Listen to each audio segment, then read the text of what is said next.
Nah, ini yang akan diterapkan sekarang ini sama seperti itu. Seandainya Jokowi 5 tahun belajar dulu di DKI, mempelajari ini semua, kemudian mengeluarkan kartu seperti kemarin, setiap 5 menit mengeluarkan kartu.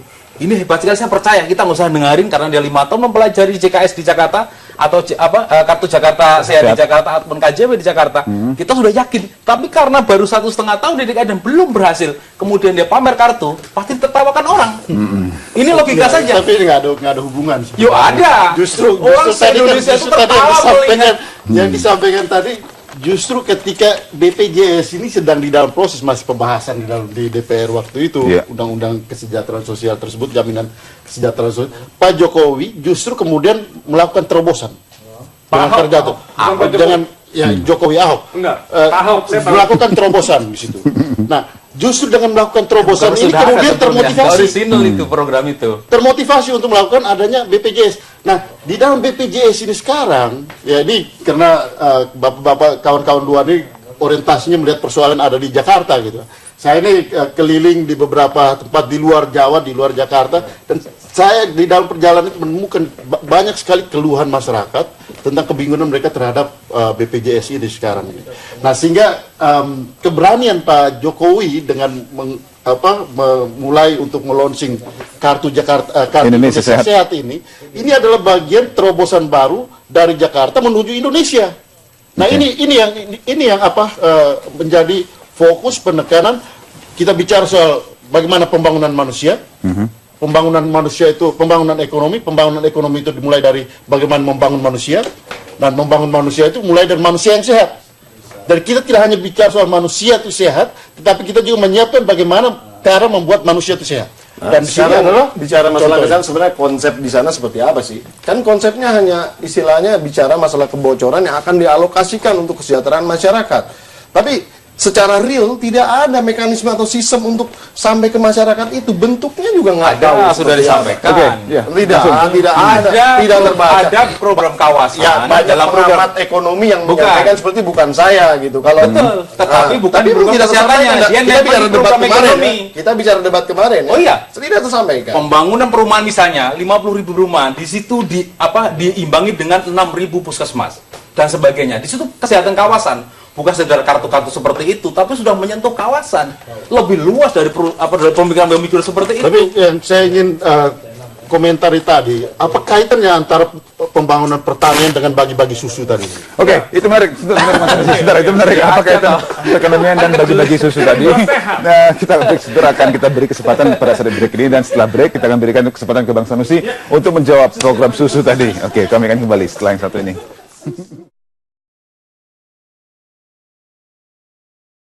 Ya, pemirsa, kita lanjutkan debat capres kita kali ini. Tadi ada satu tantangan tadi dari kubu nomor 2. Pak Andreas mengatakan tadi, apa kaitannya sih dari pertanian ke bagi-bagi susu oleh Gerindra tadi, dari Bang Sanusi tadi.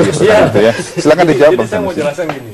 Sejak tahun 2009 waktu Gerindra berdiri itu, pada saat pemilu tahap pertama, Gerindra sudah mencanangkan 6 program aksinya. Yang sekarang sampaikan tadi, misalnya pertanian yang bikin berapa hektar. Salah satunya kita semua udah keliling minus gitu. Melihat anak-anak bangsa, anak-anak kecil, ya, yang kemudian minum susu setahun aja belum tentu minum susu. Anda boleh, jangan di daerah deh, di Jakarta saja. Ya, itu dah, makanya kemudian ini susu apa? Susu kaleng atau susu asli? Susu apa namanya? Susu biasa, kemasan. Okay. Kemudian waktu itu Prabowo bilang harus revolusi putih. Seluruh elemen Gerindra setiap bulan wajib membagikan susu kepada masyarakat kecil, bukan orang tua ya, kepada anaknya. Berapa anggarannya kalau boleh saya tahu? Nggak pakai anggaran itu, kita anggaran kepada seluruh elemen Gerindra. Jadi masing-masing menyumbang. Bukan program. Jadi maksudnya tahu aja supaya jelas aja. Saya cuma mau kasih tahu bahwa itu bagian dari mana dimulai awalnya Pak Prabowo. Cita-cita itu sudah dilaksanakan. Itu sudah dilaksanakan oleh pemerintah sekarang melalui Pak Hatta juga program Pak Hatta. Saya menyampaikan bahwa kan tadi ditanya tentang revolusi susu. Kalau susu dibagikan itu beda. Ini namanya revolusi susu.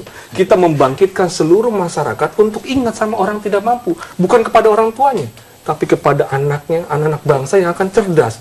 Nggak minum susu setahun sekali. Kemudian itulah ya, saya cuma menyampaikan bahwa ada salah satu gerakan Gerindra di dalam 6 langkah yang disampaikan sebelum pileg loh. Satu-satunya partai yang menyampaikan langkah ke sebelum pileg cuma Gerindra. Jelas, itu boleh jadi dulu itu latar belakangnya, rupanya namanya Tajin. Tajin dulu waktu kita kecil itu masih makan tajin. Rupanya sampai sekarang pun itu masih banyak rakyat di Gunung Kidul, di mana itu Air dari itu beras masih itu, makan tajin, dari beras. minum tajin, dari beras. Karena susu mahal ya. Karena susu mahal. Maka muncullah ide seperti ini. Karena keprihatinan Pak Prabowo terhadap situasi fenomena masyarakat yang masih seperti ini, terutama di pinggiran kota-kota kecil, ini menimbulkan simpati Pak Prabowo. Kemudian bertelur program seperti ini, revolusi susu. Pertanyaan salah satunya. Mau dilanjutkan lagi program ini nanti ketika sudah menjadi presiden, atau diperbanyak dengan anggaran berapa dan bagaimana mekanisme distribusi ke daerahnya? Karena susu itu juga ada kadaluarsanya ya. Susu yang segar itu sangat sulit didistribusikan sebetulnya. Bagaimana? Ya. Jadi saya sampaikan tadi, kalau saya sudah sampaikan bahwa waktu Pak Prabowo menyampaikan tentang bagaimana ekonominya, itu sampaikan. Tetapi dalam visi misinya, itu tidak disampaikan untuk bagi-bagi susu. Itu dihimbau kepada seluruh elemen Gerindra dari tahun 2009. Nah, ini kita bicara, presiden itu bicara soal policy. Program ke depan kita bilang. Saya bilang. Presiden itu bicara soal, kalau kita lihat bedanya antara apa yang disampaikan oleh Pak Jokowi bicara soal policy, soal kebijakan, soal sistem, soal implementasi, bukan soal himbauan. Bukan. Kalau himbauannya semua juga bisa. Saya gitu. menyampaikan tadi bahwa kan Anda tanya tentang lahirnya Revolusi Putih. Jadi saya sampaikan tentang lahirnya Revolusi Putih. Tidak, yang dimaksudkan di sini juga kita bicara, artinya Anda mewakili capres Anda, Pak Prabowo, apa konsep dasar untuk bagi-bagi susu ini, dan bagaimana implementasi dan berbagi-bagi susu. Tadi saya bilang, Pak Pak Prabowo tidak menyampaikan dalam visi misinya bagi-bagi susu. Kan saya dijelaskan. Oke. Sekarang mungkin kayaknya satu visi misi yang disampaikan di debat tersebut, Pak Prabowo melihat bahwa sektor pertanian ini harus diperhatikan, akan diprioritaskan karena itu akan menyerap tenaga kerja. Yang saya ingin pertanyakan, berapa banyak sebetulnya tenaga kerja yang bisa diserap melalui sektor pertanian? Bagaimana men-encourage ataupun men-endorse ataupun menghimbau tadi ya orang-orang untuk bekerja di sektor tersebut, karena ini tidak mudah. Yang ketiga adalah Pak Prabowo bilang ada 77 juta lahan yang tidak aktif, akan dibuat dikonversi menjadi lahan produktif. Pertanyaan ini lahan yang mana? Apakah itu berupa lahan hutan yang dikonversikan atau bagaimana? Hitung-hitungan kita kalau 77 juta ini pasti lahan hutan yang kepakai. Padahal kita mempunyai undang-undang yang tidak bisa mengkonversi lahan hutan, apalagi hutan lindung dan hutan konservasi untuk dikonversi menjadi lahan apapun sebagai lahan produktif. Itu saja, itu coba satu persatu ya. Tadi yang pertama tadi adalah tadi mengenai bagaimana menyerap sumber tenaga. Yang kedua mengkonversikan dalam lahan 77. Jadi sistemnya bagaimana itu? Oke, baik silakan. Jadi saya menambahkan gini, bahwa dengan 2 juta hektar yang Pak Prabowo sampaikan lahan pertanian, itu berdasarkan data yang mereka punya, yang kajian teman-teman kita, bahwa itu dari HGU, hak guna usaha, yang sudah mati akibat tambang tidak diperbaiki. Ini terjadi. Itu yang 2 juta yang 77. Sebentar lagi. Tenang dong, satu-satu. Oke. Yang kedua, bahwa tidak semua lewat pertanian. Makanya Pak Prabowo bilang dengan perkebunan, dengan biodiesel. Itu sudah dicanangkan. Itu bisa dibaca dan visi dan misinya. Bagaimana dia bisa menaikkan biodiesel atau dengan pertanian dan perkebunan. Jadi yang saya sampaikan tadi, banyak sekali lahan-lahan kita sejak revolusi zaman dulu, zaman pemerintahan pertama, itu semua tambang. Kalau kita ke Kalimantan, semua bukaan, semua udah jadi kubangan. Ini yang kemudian direhabilitasi, yang kemudian diserahkan pada masyarakat dengan sistem tadi. Sistemnya bagaimana? Ya, mereka sudah buat sistemnya. Nanti waktu pasti perlu bantuan di teman-teman DPR RI bagaimana mengelaborasi persoalan ini. Bahwa hutan lindung tetap hutan lindung. Hutan lindung itu bukan berarti tidak bisa. Pertanyaan saya, yang 77 juta lahan yang dikonversikan untuk menjadi lahan pertanian itu disebutkan oleh Pak Prabowo di dalam debatnya. Kalau yang 2 juta terukur lah. Ini yang 77 juta. Sebentar, ini kan soal kesehatan dan pendidikan kan, bukan soal Nah, ini kan berhubungan tadi dengan penyerapan tenaga kerjanya. Itu juga belum terjawab berapa banyak tenaga kerja yang terserap di dalam konteks membangun pertanian tadi. Karena ini ada hubungan dengan kesejahteraan gitu. Mungkin saya tambahkan, kalau pertanian Pak Prabowo sudah jelaskan 6 kali 1 hektar. 6 orang kali 1. Kalau 20 juta berarti 14 juta. Tinggal mengalikan. Tinggal pengalikan. Saya yakin bisa lah dikalikan. Kalau kemudian di perkebunan bisa 12 orang. Kali berapa? 2 juta juga kalau nggak salah. Kalau pertanian ya, tadi berapa jumlahnya? 6 kali 12 kali 2 juta. 2 juta. Nah, 12 juta.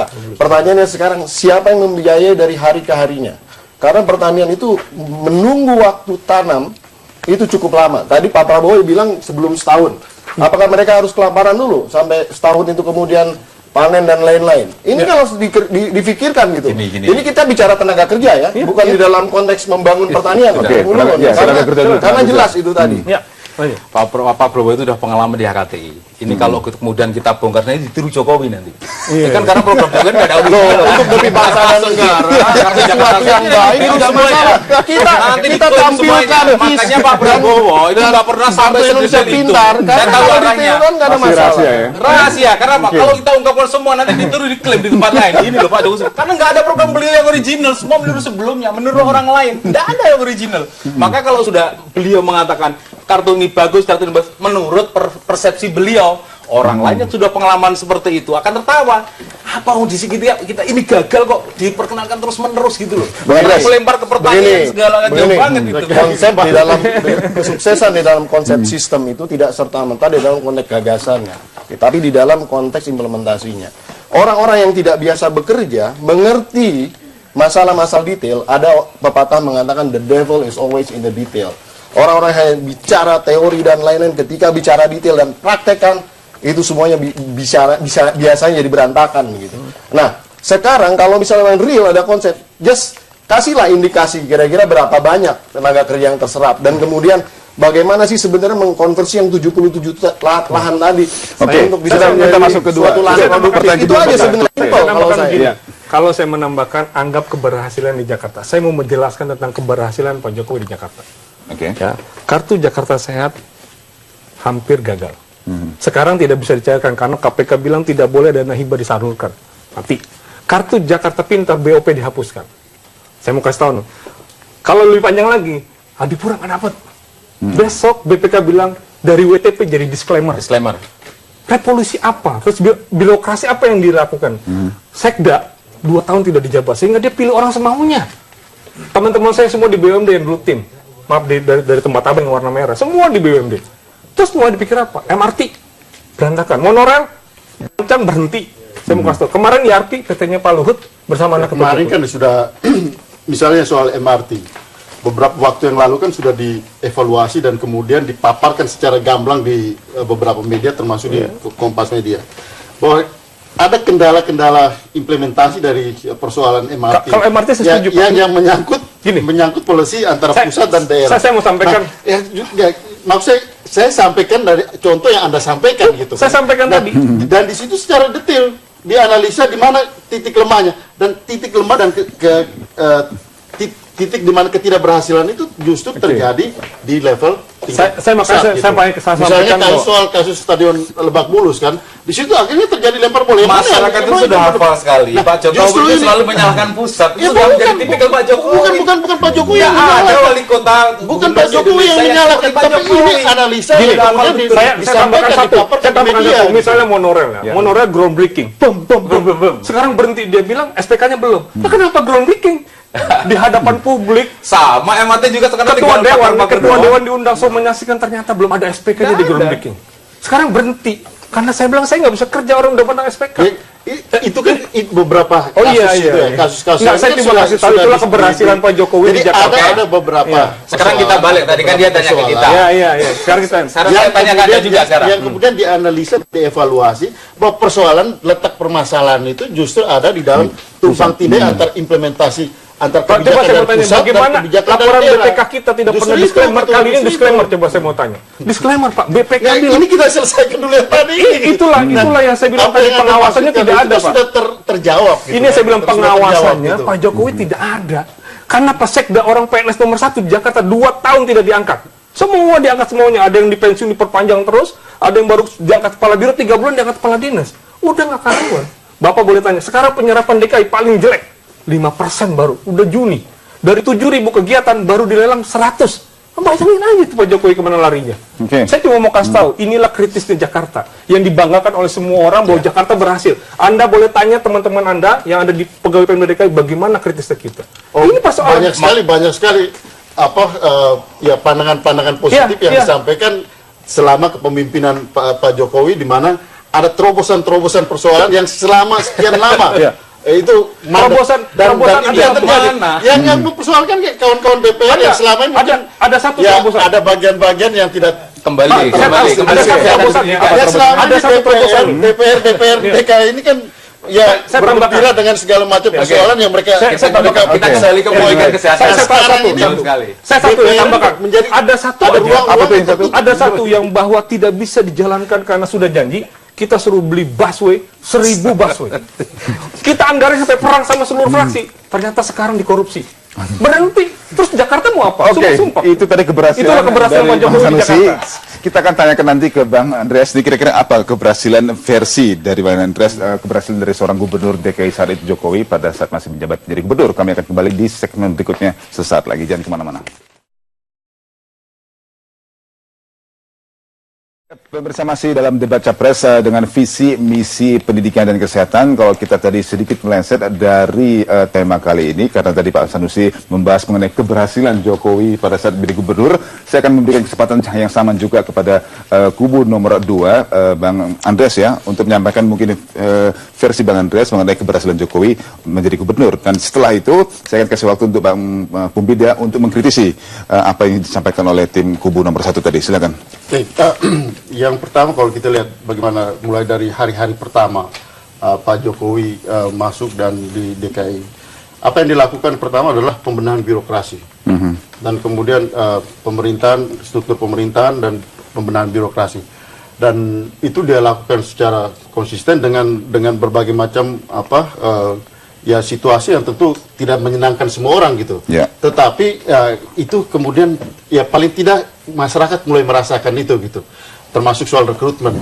Ya apa yang Pak Jokowi juga bicara soal bagaimana rekrutmen itu penting di dalam membangun suatu sistem organisasi yang baik. Dan itu beliau lakukan di Jakarta, termasuk dengan melelang posisi-posisi jabatan-jabatan yang penting, termasuk di sini adalah jabatan-jabatan eselon dan kemudian di camat-camat itu. Nah, saya kira ini salah satu basis daripada membangun suatu sistem pemerintahan di DKI yang yang ya tidak terlihat secara fisik tapi terasakan. Nah, artinya di dalam pelayanan publik. Nah, kemudian kita lihat juga contoh-contoh kasus-kasus yang fisik gitu. Bagaimana Waduk Riario, kemudian bagaimana di Tanah Abang. Dan juga kalau masyarakat secara sederhana ini, sekarang kita jalan keliling di Jakarta ini, kita mulai lihat taman-taman yang lebih baik, lebih bagus, lebih indah, lebih tertata. Kita lihat ada kursi-kursi di trotoar-trotoar yang terbenahi dengan baik. Saya kira masyarakat Jakarta bisa melihat dan merasakan itu gitu. Jadi ya banyak hal yang bisa dilakukan dan masyarakat merasakan itu di dalam waktu yang relatif singkat. Memang saya paham juga teman-teman DPR ini di DKI mungkin ya DPR bisa mengkritisi itu dan itu menjadi tugasnya. Tetapi juga ya saya kira kita semua sebagai masyarakat, saya banyak juga tinggal di Jakarta, saya merasakan betul banyak hal perubahan yang terjadi dalam 1,5 tahun ini ketika Pak Jokowi memimpin DKI. Oke, saya akan tutup di situ. Saya ke Bang Bupi dan kalau di dalam konteks disclaimer dalam laporan keuangan ini belum tentu ada masalah-masalah hukum di dalamnya. Belum tentu, saya bilang. Bukannya tidak berarti tidak ada. Yang jelas disclaimer itu biasanya dikarenakan permasalahan administratif yang belum lengkap sehingga tidak bisa kemudian BPK mengakomodasinya bahwa ini bisa dipertanggungjawabkan. Seperti itu gambarannya. Artinya apa? Sebenarnya bisa dilengkapi di kemudian hari dan bisa direvisi lagi. Artinya apa? Belum bisa menjadi judgement bahwa ini sesuatu kegagalan. Itu yang pertama. Yang kedua, kalau kemudian ini kan namanya Jakarta ini satu paket. Sebenarnya ada Pak Jokowi, ada Pak Ahok yang dari Gerindra. Yang lucunya Pak Ahok yang dari Gerindra juga sudah mendukung Pak Jokowi untuk bisa menjadi presiden ke depan begitu. Nah, ini gimana gitu loh, hal-hal seperti ini. Kan di dalam konteks itu berarti apa yang dilakukan oleh Pak Jokowi, oleh Pak Ahok yang dari Gerindra juga diapresiasi sebetulnya gagasan-gagasan dan juga langkah-langkahnya. Nah, ini bagaimana ceritanya? Oke, silakan. Saya dulu. Ya. Oke. Saya mau sampaikan gini. Yang pertama bahwa kalau sudah disclaimer itu udah ditutup. Betul. Ya, tapi di dalam belum konteks selesai, berikutnya bisa diperbaiki. Biasa setiap tahun laporan keuangan negara diaudit oleh BPK. Tahun 2013 disampaikan 2014. Bung, Oke. Bukan cerita baru bahwa WTP itu bisa dibeli, bisa di-deal. Gini, anggap saja, dan WTP pun tidak jamin, tidak ada masalah hukum di dalamnya. Saya tidak bicara, tahu persis. sebentar, saya tidak bicara persoalan hukum dari tadi. Saya cuma bilang bahwa penilaian BPK sebagai lembaga keuangan negara, dia bilang disclaimer. Satu, dan saya belum tadi selesai. bilang bahwa disclaimer itu kebanyakan di dalam kondisi administrasi. Iya. Banyak juga hal seperti itu. Nggak apa-apa. Dan tidak bisa merupakan suatu judgement bahwa dia gagal atau tidak. Saya cuma bilang sekali lagi menjalankan bahwa masalah saya tidak bilang gagal dari tadi. Bahwa ini prestasi Anda Jokowi. bilang kegagalan. Saya bilang prestasi apa kegagalan? Prestasi, saya bilang prestasi dari WTP bukan ke WDP, malah turun ke disclaimer. Ya. Itu prestasi namanya, nggak apa-apa. Bukan gagal. Yang kedua, saya mau sampaikan lagi bahwa Pak Ahok, saya mau sampaikan yang disampaikan oleh teman-teman tadi. Yang pertama, saya mau sampaikan bahwa Waduk Kriario ya itu pakai CSR. Waduk Pluit tidak pakai APBD.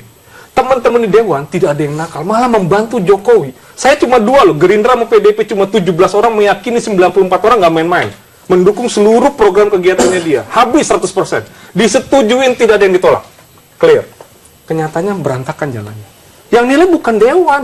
Tapi memang di ujung akhir kelihatan, karena beriring dengan waktu. Saya mau kasih tahu, boleh ditanya, bagaimana lelang jabatan sekarang bermasalah? Bagaimana lelang kepala sekolah bermasalah?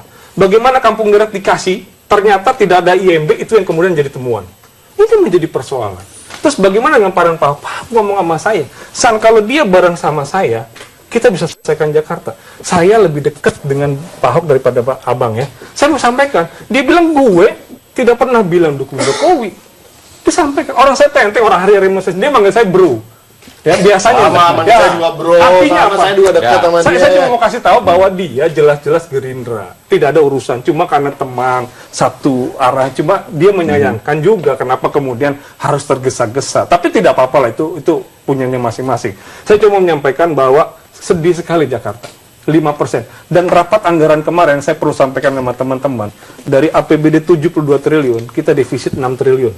Itu APBD itu yang bilang dispendanya bukan kita. Dia bilang, Pak, kita defisit nih. Udah nyerap cuma 5%, sekarang mau defisit.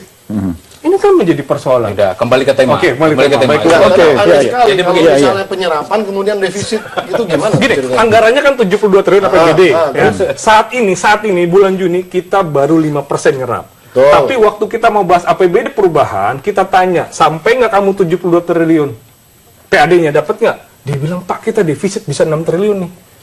Dia tidak tercapai, pencapaian tidak tercapai sampai 6 triliun. Tapi itu tidak terjadi di dalam konteks Jakarta saja. Itu terjadi di seluruh Indonesia, di seluruh Saya kan departemen. bicara Jakarta, Nih, jadi silakan teman-teman. sekarang ini di kami Jakarta. di DPR RI juga mengalami permasalahan. Seluruh program-program pemerintah itu di-cut semuanya, dipotong semuanya. Bukan Dan- di-cut loh. Lah tunggu dulu, dikarenakan ya uangnya sebentar. kurang dari yang proyeksinya. Persis sama. Nggak, Di-cut gini itu aja, dikarenakan gini aja. penghasilan pemerintah itu kurang. Dana Jakarta itu dari mana? Dari pemerintah pusat dong. Kalau Mas- semuanya kurang pasti terpotong. Kita sampai ke tidak bawah. pernah dapat DAU dan DAK. Begitu Kita ceritanya. semuanya PAD DKI. Tapi di dalam konteks ekonomi semua totalnya kan sama. Kita satu global Ya udah, system. udah. Nggak Oke, bisa. silakan, Pak Mustafa. Gini aja lah. Kita ini kan capres ya, milih capres ya. Iya, Kita kan Bukan milik gubernur ya. bukan gubernur. Jadi Gubernur udah coba terpilih. kita fokus ya, karena ini kan beresiko semuanya. Kalau Pak Jokowi ini kan resikonya karena pernah pengalaman di DKI, sehingga orang bisa melihat track record beliau. Oke. Ya ada kelemahannya, kelebihan semua tahu. Tapi kalau Pak Prabowo karena belum pernah menjadi gubernur wali kota, orang nggak bisa mengetahui dia pernah kayak ini ada urusan dengan DPR apa tidak enggak. Menurut saya ya lebih aman Pak Prabowo. Karena memang di situ resikonya lebih kecil dibanding kita ke tema, kembali ke tema. Kembali ke tema. Jangan jauh-jauh. Tunggu, bicara risiko, mereka menyiapkan di dalam konteks Di situ. di dalam Kita harus konteks pinter-pinter. di Risikonya di situ. more risk, risky, the unknown is more risky. Jadi sesuatu yang tidak diketahui akan sangat risiko dong. Ingin tidak diketahui. atau Bukan belum ingin memang diketahui. takdirnya Belum begitu. diketahui. Takdirnya begitu. Seperti kucing dalam kalung, seperti beli kucing dalam Dia kan kalung. Maka saya menampilkan bilang, pada rakyat untuk beli kucing dalam karung yang belum tahu Ketika- apa. ketika kita masyarakat pada bingung ya, tutup-tutupin seperti ada istilah disclaimer, ada istilah BPK, KPK, ini memang berisiko Pak Jokowi ini. Bisa jadi suatu saat karena sekarang disebut-sebut Kejaksaan Agung, Yang busway dan sebagainya. Inilah Nah resiko-resiko sekarang gini ketika. ada ya, di dalam konteks membangun kesejahteraan ya. Nah, kita kembali oke. Pak Prabowo ini berpasangan namanya Pak Hatta Rajasa. Pak Hatta Rajasa itu sebagai apa sih di kabinet yang kemarin ini, yang sekarang ini masih ada? Nah, itu kan sebenarnya Menko Perekonomian. Bagaimana situasi ekonomi di Indonesia sekarang? Loh, ini temanya bukan ekonomi. Tunggu dulu. Tadi dulu, ini kembali ke tema, jangan ke ekonomi. Kalau kita survei kemana-mana, persoalan yang paling mendasar itu kesulitan mencari pekerjaan. Di dalam berbagai macam survei selalu orang bilang mencari pekerjaan. Siapa yang bertanggung jawab? Orang pasti menyalahkan Kemnaker Trans, tetapi tidak bisa. Di dalam kondisi adalah pembangunan ekonomi. Saya potong dulu. Yang tidak menjadi fokus dan kemudian menyebabkan masalah. Itu adalah sumber dari Kita akan kembali lagi nanti ke tema kita di awal tadi, yaitu bagaimana pendidikan, visi misi pendidikan dan kesehatan. Kita break dulu sebentar, kami akan kembali lagi setelah pariwara yang satu ini. Baik, kita lanjutkan debat capres kita kali ini. Kita masih akan kembali ke tema, yaitu kita mengusung visi misi capres terkait ke pendidikan dan kesehatan. Nah, saya akan berikan sekarang kesempatan kepada kubu pertama tadi untuk menantang ke kubu nomor 2. Ya, saya sebenarnya ingin bertanya ya. Kemarin ketika Pak Jokowi itu menyampaikan visi misi, kok untuk bidang kesehatan khususnya itu nggak ada selain kartu Jakarta Sehat, kartu Indonesia Sehat. Ada nggak selain kartu Indonesia Sehat? Kok percaya kan nggak dengar saya itu? Bahkan di visi misi juga nggak saya temukan setebal itu. Kok sederhana sekali cuma satu kartu gitu? Nggak ada program kesehatan. Pengembangannya seperti apa backgroundnya itu? Bisa saya jawab? Langsung ya. Oke, jadi begini. Kartu Indonesia itu representasi daripada program yang sangat komprehensif. Artinya apa? Seluruh permasalahan kesehatan itu bisa di-cover di situ. Artinya apa? Mulai dari penyakit apapun. Karena di dalam konteks basis coverage yang ada itu sudah di-cover. Dan untuk meminimalisir di dalam konteks klaim itu diupayakan yang namanya program promotif preventif. Promotif preventif ini adalah merupakan sosialisasi bagaimana caranya hidup sehat. Bagaimana, nah itu melalui program pendidikan yang sebetulnya berikutnya itu. Makanya kita percaya bahwa masyarakat Indonesia ini agar kemudian di dalam konteks selain kesehatannya terjaga juga tadi kecerdasannya. Jadi ini merupakan basis daripada membangun manusia yang tadi. Nah, artinya semua ini kan saya jelaskan dalam konteks satu sistem gitu ya, tidak di dalam konteks yang terpisah-pisah. Kartu Jakarta Sehat ini adalah suatu visualisasi yang sebetulnya hanya disampaikan kepada masyarakat, inilah produknya. Karena yang namanya sistem, bagaimana sih menjelaskan yang namanya sistem ataupun menggambarkan suatu sistem masyarakat. Saya ingin tambahkan sedikit. Jadi gini, kalau ya Anda pernah hidup di negara lain yang mempunyai jaminan kesehatan yang baik, visualisasi dari jaminan kesehatan itu ada di dalam kartu asuransi itu. Social security. Social security-nya. Jadi yang dimaksudkan dengan kartu itu bahwa core daripada fokus daripada persoalan kesehatan itu adalah pada manusia. Nah, di situ tentu akan berkaitan dengan persoalan yang lebih luas, yang menyangkut kita harus menyediakan rumah sakit, yang kemudian dengan jumlah tempat tidur yang cukup, dokter yang cukup, kemudian obat-obatan. Nah, tetapi inti daripada kesehatan itu adalah jaminan pada setiap orang untuk mendapat perlindungan dan mendapat jaminan kesehatan. Dan saya kira ini di seluruh dunia seperti ini gitu. Jadi kalau mempertanyakan lagi ya saya bukan mempertanyakan. Saya hanya gini, di Indonesia ini nggak seperti yang kita bayangkan di negara Perancis. Justru kita harus berpikir dan mengarah kalau bisa kita melebihi itu gitu. Boleh, ini adalah jadi gini, suatu kebijakan ini nanti yang divisualisasikan dengan kartu. Kartu ini kan sebenarnya visualisasi bahwa pemerintah itu hadir untuk memberikan jaminan kepada masyarakat. Sedikit komentari kita. Saya tuh jadi ingat SMK jadinya. Kita terlalu jauh, kita bisa bikin pesawat bisa, tapi bikin motor nggak bisa. Kita bikin SMK bisa, ternyata tiruan dari Cina. Bikin motor udah bisa. Iya sekarang. Dulu kan bikin pesawat sudah CN 235 bisa, motor nggak bisa. SMK bisa, ternyata ngambil dari Fode. Maksud saya, mimpi-mimpi yang terlalu jauh seperti itu, kemudian tidak menyesuaikan dengan SDM yang kita miliki. Kita bermimpi seperti Perancis, seperti UK dan sebagainya. Ini terlalu berlebihan, Pak. Salah, kalau itu salah sekali. Sebentar. Kalau tidak berani berpikir, jangan jadi presiden. Nyatanya di DKI tidak bisa. Hanya mimpi saja. Ketika kita sudah membuat yang namanya CN 235, Indonesia sudah mampu memproduksi kendaraan at least 80% local content, mulai dari motor ataupun mobil. Hanya persoalannya Indonesia tidak pernah berani memakai brand sendiri. Jangan salah, kejadian saya sebetulnya- saya nggak nambahkan tentang motor. Saya tidak cuma pernah nambahkan memakai tentang- brand sendiri. tentang- Brandnya tetap memakai brand-brand Jepang. Ya, Oke. saya nambahkan Toyota yang dan Bang lain-lain. Pumpida. Jadi- Dalam konteks itu sebenarnya tidak benar. Saya Asumsinya agak tidak benar. ragu begini tentang kartu Indonesia Sehat. Jangan-jangan Pak Jokowi nggak paham. Yang disampaikan Pak Bang Pumpida itu disampaikan Ahok 2012 tentang preventif. Karena itu memang analisa dari Undang-Undang BPJS. Jangan-jangan Pak Jokowi nggak paham tentang itu. Jadi yang tahu- Kalau undang kalau Saya nggak tahu ya, sebenarnya maksud kalau saya yang promotif detail tadi. preventif itu standar. Seluruh kepala daerah pasti tahu. Pak Jokowi ketika di Solo juga pasti tahu itu promotif preventif. Dan Bukan ini kan soal kartunya kan. Ini kan kita bicara- Ini kan kartu kan. bukan BPJS, itu amanat undang-undang kesehatan. Bukan kartunya, yang dilihat kan sistem kan, dibentuk kartu Iya. kan. Makanya sistem yang tahu itu Ahok, yang tahu Gerindra, ini orang Gerindra. Jadi makanya saya dibilang Dijelasin. jangan-jangan Bang Pumpida lebih tahu dari Pak Jokowi tentang itu. Makanya Pak Jokowi cuma bilang ini kartu tapi dia nggak tahu kartu itu apa. Nggak ngerti. Enggak dong. Oh, dia putih doang. Enggak dong. Jadi saya kira di DKI ini kan salah satu representasi daripada pengakuan terhadap kepemimpinan dari Pak Jokowi. Ya tadi saya bilang Nah, prestasi Pak saya disebutkan Ahok tadi. dengan segala hormat dia adalah wakil gubernurnya Pak Jokowi. Jadi saya kira ya kita tidak bisa menolak kenyataan ini gitu. Dan apa yang tadi kita kembali pada persoalan yang awal gitu. Jadi pertanyaan dari kawan kita tadi bahwa kenapa ini kartu? Saya kira inilah inti persoalan daripada apa yang kita maksudkan dengan kesehatan, jaminan negara. Negara hadir dan memberikan jaminan kepada kesehatan kepada masyarakatnya. Dan visualisasi daripada jaminan itu adalah pada kartu itu gitu. Jadi itu persoalan dan itu maksud bahwa di dalam kartu yang kecil ini itu mempunyai konsekuensi kebijakan yang begitu luas. Ya di situ ada rumah sakit, di situ ada dokter, di situ perlu ada obat-obatan yang cukup. Program-program itu adalah semua. preventif dan Jadi saya membayangkan gini, seperti pertanyaan Bang Pumpida ke saya tadi, terlalu detail. Bayangkan coba, computerize dari seluruh rumah sakit di kampung-kampung, computerize seluruh sistem se-Indonesia, biayanya bagaimana? Coba di breakdown. Sebesar apa yang dibutuhkan, kemudian pembagian per wilayah, per kota, apakah sama apa tidak? Ini kan beda antara Itu termasuk yang itu kebocoran-kebocoran itu. Lo enggak dijawab dulu. Kebocoran Sekarang ini memang sedang ditata untuk di dalam konteks semuanya online. Kita akan siapkan sistem itu.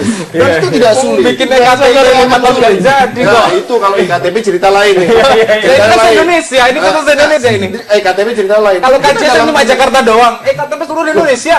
Loh, Soal apa bedanya sama ini? Nanti di dalam konteks itu saya mau tambahin ya, seluruh kartu Indonesia Jakarta juga. Sehat Di dalam konteks membangun yang sistem dijamin tidak sulit. 4,5 juta, boleh ditanya Pak Jokowi, Pak yang udah jadi berapa? Yang udah jadi belum sampai sejuta. Sampai juta. Belum.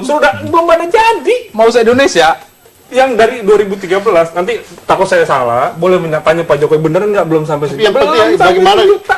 ada keberanian untuk memulai. Ya Itu setuju, yang penting. makanya jangan berhenti jadi Dan gubernur, itu, lanjutin terus jadi ada gubernur, keberanian untuk gitu. memulai dan sekarang kita mulai di presiden. Semua orang bisa memulai. Bang. Kita mulai di presiden. Ada sebuah patah. Semua orang bisa memulai. Belum tentu bisa mengakhiri, Bang. Bicara soal gubernur. Semua orang bisa memulai, belum tentu bisa mengakhiri. Persis kan? Persis. Jokowi nggak bisa mengakhiri. Belum mau memulai lagi di Indonesia. Tapi kalau di dalam konteks beliau menjadi presiden, apakah kemudian persoalan di Jakarta akan ditinggalkan? Minta Janji 5 tahun gubernur DKI, Enggak, beda lagi. Tunggu dulu, tapi Terkait. pasti akan fokus juga di dalam No, ngurus membantu Indonesia. Pak Ahok untuk bisa Nggak lebih bisa, baik lagi ke nggak depan. bisa. Nggak bisa. masalah. Ini Loh, otonomi. itu kewajiban seorang presiden dong. Kalau jadi kan nggak pasti. Loh, sama aja nggak bisa aja kalau jadi. Persoalannya nggak pasti. Ya, kita nggak, saya Kalau pasti terus terang, nggak apa-apa. Saya tidak berani mendahului Tuhan. Iya, Tidak memang. pernah kita kan ini di dalam konteks mengadu argumen, di dalam Ya, konteks saya yang masuk menambahkan. akal. Tapi kalau Ya, udah bicara silakan. pasti atau tidak pasti itu tergantung ini, pada kuasa. sampai ini saya cuma mensadur katanya Pak Profesor waktu itu iklan Bakti Nusantara. Dia bilang kalau Pak Jokowi jadi presiden dia bisa ngurusin Jakarta seperti Bung Karno. Saya bilang apa? Jakarta ini dulu kotanya kosong. Dia bisa menata. Sekarang ada otonomi daerah dan Jakarta perlu diketahui oleh seluruh bangsa. Kota paling rakus di dunia dengan fungsi kotanya. Ekonomi, budaya, pariwisata, jasa dan semua dari Jakarta. Kalau presiden nggak bisa otonomi daerah. Sekarang terbukti belusukan dia ke daerah tetangga aja nggak bisa semua. Masuk ke daerah tetangga ke Tangerang. Ini persoalan Jakarta nggak bisa ditangani oleh presiden. Jangan gitu dong. Kalau Pak Prabowo tidak bisa belusukan, jangan marah Pak Jokowi untuk Bukan itu belusukan, maksud gitu. saya bahwa kalau siap Beda kalau Pak konteksnya Jokowi jadi gitu. presiden bisa Kalau menyelesaikan Pak- Jakarta kalau nggak Pak- bisa. Pak Prabowo Dari memang tadi kita kunjungannya banyak bicara ke mengenai masalah elit-elit itu Jakarta. lain urusannya. Nah, kita bicara masalah program-program Pak Jokowi sehingga kita bicara sampai detail dan kemudian juga muncul plus minus dan prestasinya segala begitu ya. Tapi sebenarnya tadi prestasi yang di sana apa begitu? Oke, kita beri sebentar. Kita sebut. Kita lanjut nanti. Kita lanjutkan prestasinya. Masih ada 2 segmen lagi ke depan. Saya akan tanyakan nanti. Masih kembali ke tema. Kita belum korek tadi mengenai pendidikan. Kita akan dalami lagi pendidikan di segmen berikutnya. Jangan kemana-mana pemirsa.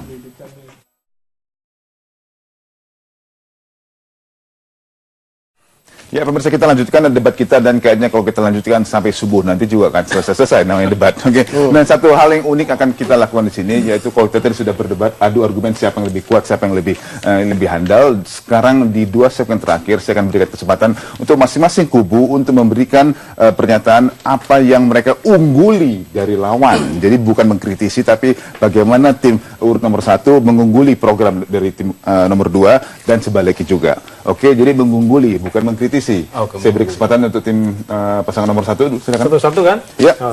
Oke. Kita perlu mengakui Jokowi juga kan. Ya. Jokowi itu kan di Jakarta ini termasuk baru. KTP-nya duluan saya daripada Jokowi. Saya udah 15 tahun, Jokowi paling baru 2 tahun di sini kan. Jadi saya tahu ini unggul apa tidak.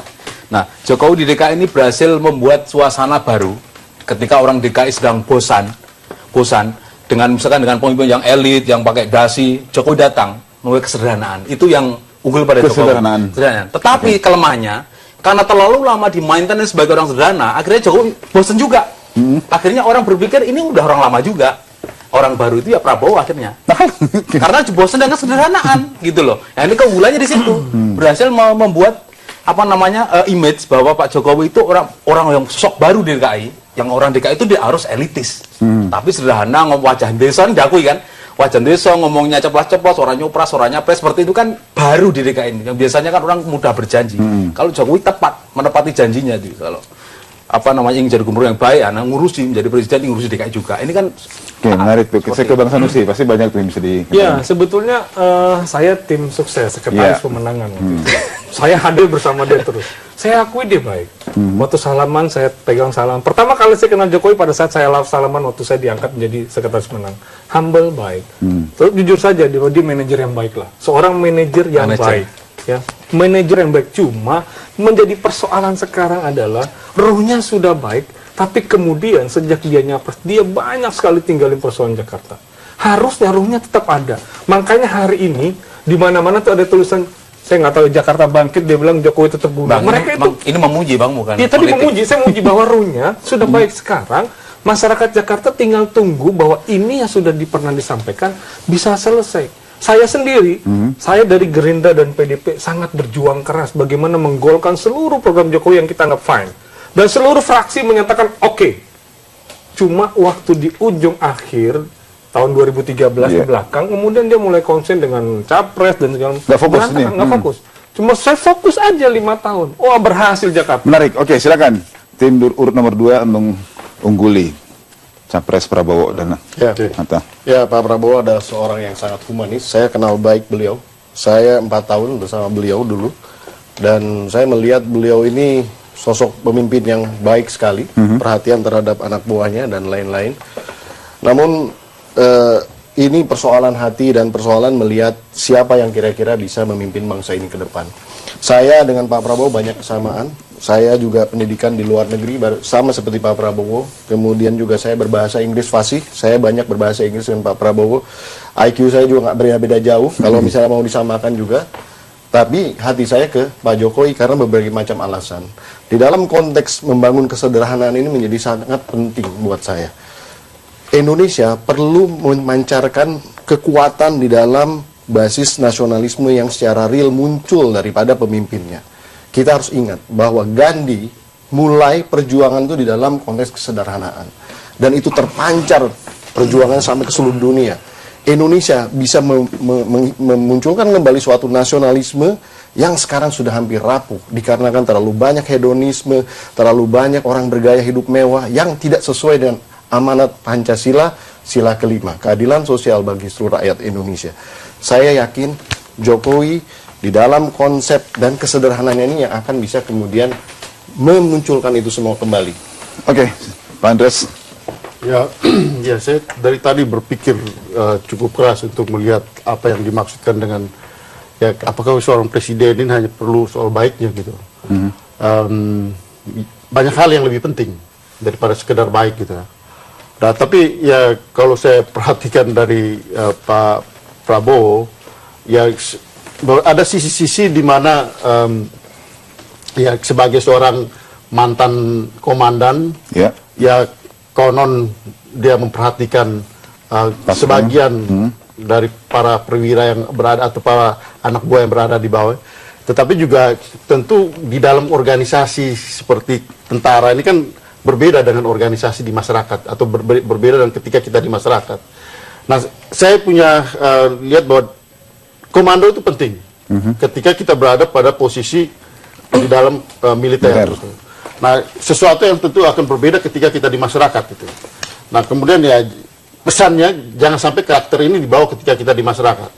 Sehingga ketegasan yang selama ini menjadi ya kita perlu pemimpin yang tegas gitu. Tetapi kita juga jangan memimpin gaya militer. Ya, ketegasan itu dengan gaya militer. Nah, ini yang saya kira hal yang perlu kita perhatikan karena kita semua ini rakyat, Anda juga rakyat, kita semua akan menjadi rakyat gitu.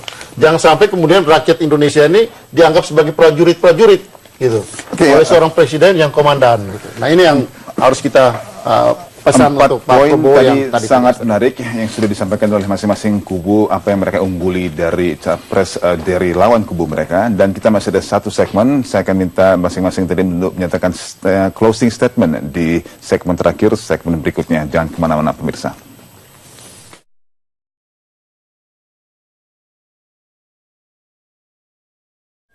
Ya pemirsa, tidak terasa sudah 1,5 jam kita dalam debat capres kali ini dan sampailah kita di segmen terakhir. Dan di segmen terakhir saya akan memberikan waktu 1 menit bagi masing-masing kubu, masing-masing orang di kubu untuk memberikan closing statementnya. Kita mulai dari Bang Mustafa dari kubu nomor 1, silakan. Ya, di bidang kesehatan Prabowo sudah pasti ingin fokus di sana memperbaiki sumber daya manusia, mental, bukan revolusi moral sebenarnya. Karena masih banyak sekali masyarakat yang belum tersentuh dengan pendidikan, termasuk juga kesehatan. Jadi banyak orang yang tidak bisa mengakses kesehatan, ada juga yang sudah mengakses kesehatan, tapi haknya tidak terpenuhi. Itu masalah tersendiri. Oleh karena itu pendidikan dan kesehatan itu sebenarnya berhubungan. Ya, ketika orang tidak berpendidikan, dia tidak bisa memiliki alternatif ketika tidak bisa mengakses kesehatan. Tapi kalau sudah berpendidikan, memiliki modal pendidikan yang cukup, dia meskipun tidak bisa mengakses, dia memiliki alternatif. Setidaknya dia memiliki sesuatu yang dia kemudian tidak harus seperti itu, tapi memiliki cara-cara lain yang bisa ditempuh. Nah, maka oleh karena itu, untuk di bidang kesehatan, Pak Prabowo menekankan sekali bahwa akan ada perbaikan sekolah-sekolah, ada anggaran 150 juta per tahun untuk perbaikan setiap sekolah dan sebagainya. Ini adalah program-program untuk generasi yang akan datang melalui bidang pendidikan. Tepat itu 1 menit. Ya, terima kasih Bang Mustafa. Silakan Bang Sanusi. Kalau saya menyampaikan bahwa dalam survei, dalam kajian akademis, dalam penelitian dunia, pemimpin yang dicari yang pertama kali adalah jujur, baru kepandaian dan segala macam. Kejujuran, jujur itu amanah. Dia tidak berbohong sama siapapun. Saya menyaksikan sendiri bagaimana waktu di rumah Bu Mega menyampaikan 5 tahun dalam media sampai sumpah jabatan. Karenanya menurut saya sudahlah, itu sudah terlanjur. Saya cuma sarankan Pak Jokowi jangan korbankan Jakarta.